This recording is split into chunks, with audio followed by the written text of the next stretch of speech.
নমস্কার বন্ধুরা, রিঙ্কু কিচেনে আপনাদেরকে স্বাগত জানাই। চলে এসেছি আজ আমি নতুন একটা রেসিপি নিয়ে।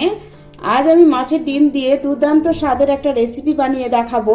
মাছের ডিমের রেসিপি বানানোর জন্য প্রথমে আমি কিছুটা পরিমাণে কাতলা মাছের ডিম নিয়ে নিয়েছি। এবার এই ডিমের মধ্যে দিয়ে দিচ্ছি একটা কুচনো পেঁয়াজ,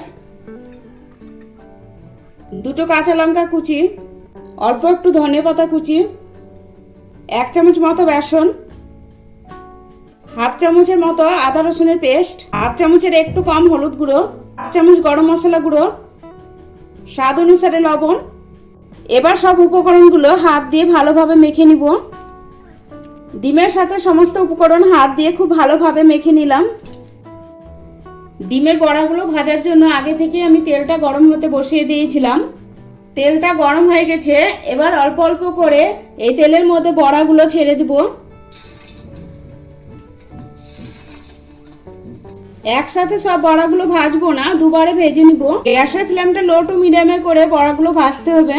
বড়াগুলো উল্টে পাল্টে লাল লাল করে 3-4 মিনিট সময় নিয়ে ভেজে নিয়েছি। এবার তেল ঝরিয়ে একটা প্লেটে তুলে রেখে দিব। আর একইভাবে সমস্ত বড়াগুলো ভেজে তারপর আমি আপনাদের দেখাচ্ছি। একইভাবে সমস্ত ডিমের বড়াগুলো ভেজে তুলে নিয়েছি। বড়া ভাজা 4 চামচ তেলের মধ্যে দিয়ে দিচ্ছি দুটো মাঝারি সাইজের পেঁয়াজ। গ্যাসের ফ্লেমটা মিডিয়ামে রেখে পেঁয়াজগুলো নাড়াচাড়া করে লাল লাল করে ভেজে নিব। পেঁয়াজগুলো 5 মিনিট সময় নিয়ে লাল লাল করে ভেজে নিয়েছি। এর থেকে বেশি আর ভাজবো না। এবার পেঁয়াজগুলো তেল ঝরিয়ে তুলে নিব। পেঁয়াজটা তেল থেকে তুলে নিয়েছি। এবার জল না দিয়ে মিক্সিতে বেটে নিব। ওই ডিম ভাজার তেলে রান্না করব, তার জন্য কড়াইতে 2 চামচ মতো তেল নিয়ে নিয়েছি। তেলটা গরম করে নিয়েছি। এবার দিয়ে দিব একটা তেজপাতা। তেজপাতাটাকে 2 টুকরো করে দিই। আর দিয়ে দিব হাফ চামচ মতো গোটা জিরে। এবার দিয়ে দিব 1 চামচ মতো কাশ্মীরি লাল লঙ্কার গুঁড়ো। কাশ্মীরি লাল লঙ্কার গুঁড়ো দেওয়ার কারণে তরকারি কালারটা খুব সুন্দর আসবে। আর দিয়ে দিচ্ছি হাফ চামচের একটু কম হলুদ গুঁড়ো।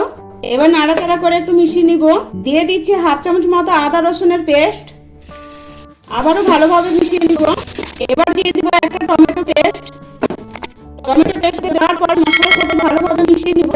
গ্যাসের ফ্লেমটা লো টু মিডিয়ামে করে মশলাটা কষিয়ে নিব। মশলার সাথে টমেটোটা 2 মিনিট কষিয়ে নিয়েছি আর টমেটোর কাঁচা গন্ধটাও চলে গেছে। এবার দিয়ে দিচ্ছি পেঁয়াজ বাটাটা। জল না দিয়ে মিক্সিতে বেটে রেখেছিলাম, সেটা দিয়ে দিলাম। এবার মশলার সাথে ভালোভাবে মিশিয়ে নিব। মশলার সাথে পেঁয়াজ বাটাটা ভালোভাবে মিশিয়ে নিয়েছি। এবার দিয়ে দিব হাফ চামচ মতো ধনে গুঁড়ো, স্বাদ অনুসারে লবণ, আর দিয়ে দিচ্ছি হাফ চামচ মতো গরম মশলা। এবার ভালোভাবে মিশিয়ে নিব। ভালোভাবে মিশিয়ে নিয়েছি। এবার 2 চামচ মতো জল দিয়ে দিব। জলের সাথে মশলাটা ভালোভাবে মিশিয়ে নিব। এবার মশলাটা লো ফ্লেমে কষিয়ে নিব। মশলাটা 2 মিনিট সময় নিয়ে কষিয়ে নিয়েছি আর মশলা থেকে খুব সুন্দরভাবে তেল ছেড়ে দিয়েছে। এবার দিয়ে দিব হাফ কাপ মতো জল। এবার ভালোভাবে মিশিয়ে নিব। ভালোভাবে মিশিয়ে নিয়েছি। এবার ঝোলটা ফোটার জন্য অপেক্ষা করব। ঝোলটা ফুটতে শুরু করে দিয়েছে। এবার ভেজে রাখা ডিমগুলো দিয়ে দিব ঝোলের মধ্যে। এবার ভালোভাবে মিশিয়ে নিব। ভালোভাবে মিশিয়ে নিলাম। এবার লো ফ্লেমে 2 মিনিট রান্না করে নিলে রেডি হয়ে যাবে দুর্দান্ত স্বাদে মাছের ডিমের বড়া রেসিপি। 2 মিনিট সময় নিয়ে রান্না করে নিয়েছি। এবার উপর দিয়ে দিচ্ছি ধনেপাতা কুচি। ধনেপাতার সাথে ভালোভাবে মিশিয়ে নিয়েছি। এই মাছের ডিমের রেসিপিটা একবার এভাবে বানিয়ে খেলে বারবার বানিয়ে খেতে ইচ্ছে করবে।